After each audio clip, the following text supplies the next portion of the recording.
नमस्कार दोस्तों, आज हम गरुड़ पुराण अध्याय 20 का संपूर्ण वर्णन करेंगे, तो बने रहिए हमारे इस वीडियो में। ब्रह्मा ने कहा, 1. गरुड़ नामक पवित्र केंद्र सभी छात्रों को नष्ट कर देता है। हे नारद, मैं इसकी शक्ति का वर्णन करूंगा, इसका ध्यान सुनो। 2.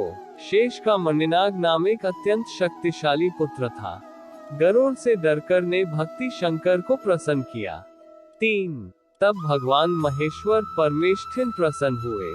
उन्होंने महान नागा से कहा, हे नागा, एक गौरवशाली विकल्प। 4. नागा ने कहा, हे प्रभु, मुझे गरुड़ से मुक्ति का वरदान। ऐसा ही होगा। शंभु ने उससे कहा, तुम्हें गरुड़ के भय से मुक्ति मिलेगी। 5. नागा, जो अरुण के छोटे भाई गरुड़ से नहीं मट थे, क्षीर सागर के पास वह स्थान था जहां विष्णु विश्राम कर रहे थे। 6. नागा, वह स्थान जहां रहे वहां जो सुखद रूप से ठंडा था, वह उस स्थान पर था जिस पर गरुड़ का कब्जा था। 7. नागाओं को निर्भय स्याह देखकर गरुड़ ने उन्हें पकड़ लिया और अपने निवास में ले गए। 8. गरुड़ ने पाशों की सहायता से शक्तिशाली नागों को छोड़ दिया। इस बीच नंदन ने ब्रह्मांड के स्वामी ईशा से कहा, प्रतीक चिन्ह, खोज, संसाधन, गौतमी महात्म्य पुस्तक अधिकार। गौतमी महात्म्य, बीजेपी भट्ट द्वारा 1955, 127, 137 शब्द। हिंदू धर्म पुराण। ये गौतमी महात्म्य का अंग्रेजी अनुवाद है, जो ब्रह्म पुराण का चौथा भाग है।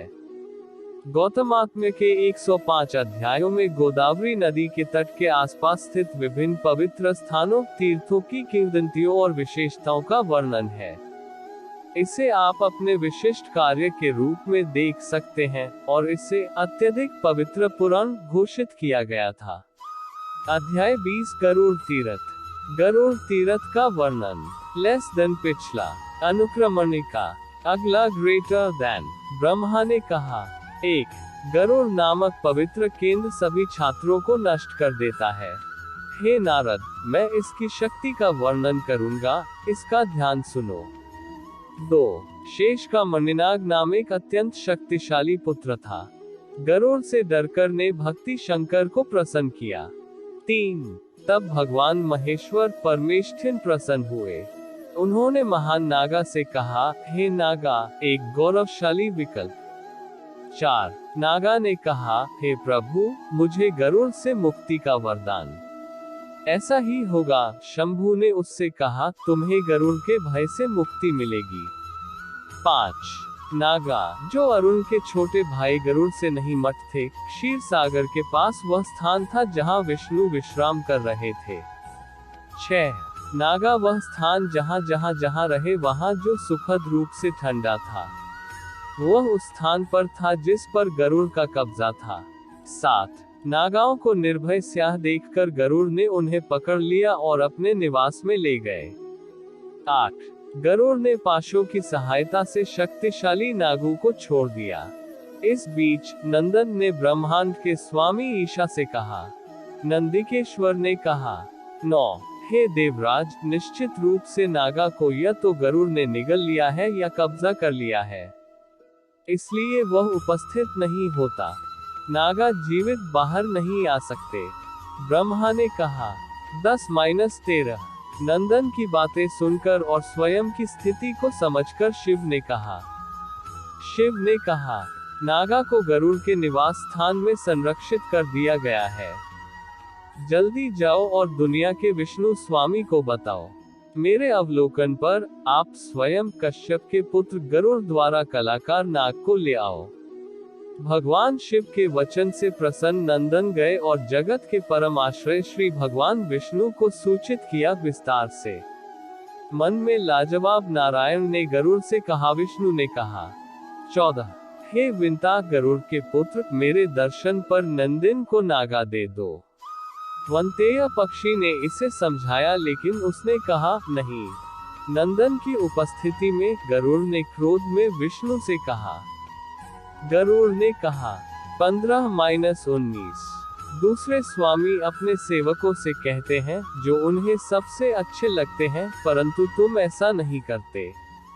इसके बजाय तुमने मेरी जो कुछ भी तैयार की है उसे छीनना चाहते हो। देखिए, 3 आंखों वाले भगवान नंदन के माध्यम से नागा को रिक्शा करना चाहते हैं, लेकिन आप मेरे द्वारा पकड़े गए नाग को नंदन को देना चाहते हैं। मैं राक्षस हमेशा रास्ते पर ले जाता हूँ, अतः आपके द्वारा मुझे हमेशा कुछ न कुछ दिया जाना चाहिए। मेरे द्वारा नागा के संबंध में दे कहना आपके लिए नहीं है। ये उन अच्छे गुरुओं के आचरण नहीं हो सकते जो अच्छी सेवा बनाए रखना चाहते हैं। सत्पुरुष सेवकों को दान देते हैं, लेकिन तुम हो जो मुझे लेकर आए हो। हे केशव, मेरी शक्ति से ही तुम युद्ध में असुरों पर विजय प्राप्त करते हो। तू अन्यथा घमंड करता है, मैं बेहद बलशाली हूँ। गरुड़ विष्णु के इन शब्दों को सुनकर चक्र और गदाधारी नंदन की उपस्थिति में हंसे, भले ही दुनिया के अभिभावक देख रहे थे। अत्यंत बुद्धिमान भगवान ने कहा है, मुझे नियमित रूप से सहते सहते तुम दुबले हो गए हो। हे श्रेष्ठ पक्षी, तेरी शक्ति के कारण ही मुझे असुरों पर विजय प्राप्त होती है। हे ब्राह्मण, ऐसी घोषणा के बाद श्री भगवान ने अपना क्रोध शांत करते हुए कहा, जल्दी करो। नंदन की उपस्थिति में मेरे हाथ की छोटी उंगली को सहन करो। विष्णु ने अपने हाथ की छोटी उंगली गरुड़ के सिर पर फिर से कहा, ये सच है कि तुम सदैव मेरे साथ हो। अपना कर्तव्य देखो, हे पक्षी। जब उसके सिर पर उंगली उठाई गई तो सिर के पेट में घुसा दिया गया और पेट के पैर के अंदर का अंगूठा चकनाचूर हो गया। तब व्यथित गरुड़ ने लज्जा से, श्रद्धा ने हाथ से, गोदता से कहा, आज के वीडियो इतना ही, धन्यवाद।